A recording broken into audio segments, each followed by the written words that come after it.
Banyak orang yang hancur hidupnya karena riba. Jadi kita ini seringkali nggak yakin bahwa Allah itu maha pemberi rezeki.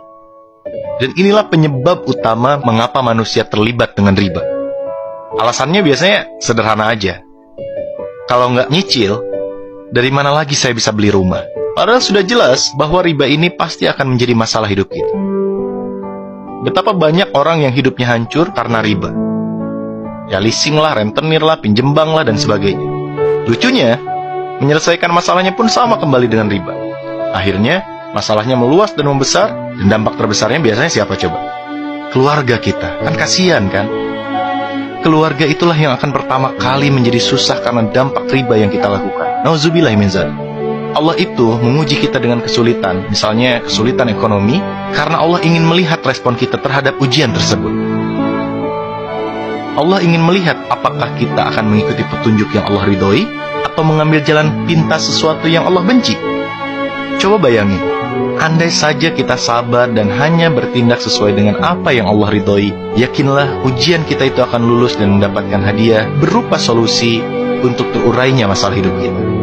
Tapi sayangnya nih, kebanyakan manusia selalu kembali memilih jalan yang Allah benci. Hingga akhirnya apa coba? Hidupnya semakin susah di dunia, dan semua itu belum ada apa-apanya dibandingkan ancaman Allah kelak di akhirat. Padahal Allah pasti memberi solusi dan jalan keluar dari masalah hidup kita. Yakinlah itu janjinya.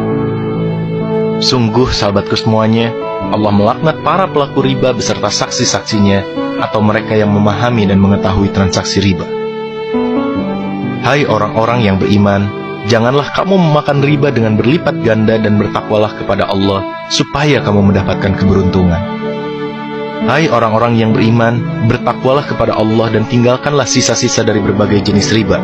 Jika kamu adalah orang-orang yang beriman, maka jika kamu mengerjakan riba, ketahuilah bahwa Allah dan Rasul-Nya akan memerangimu. Dan jika kamu bertobat, maka bagimu pokok hartamu.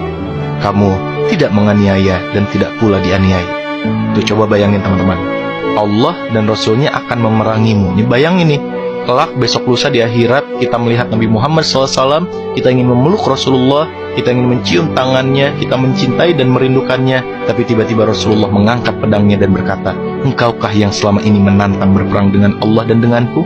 Nauzubillah min dzalik. Jabir berkata bahwa Rasulullah SAW mengutuk orang yang menerima riba, orang yang membayarnya, orang yang mencatatnya, dan 2 orang saksinya. Kemudian beliau bersabda, mereka itu semuanya sama. Mari kita berbenah diri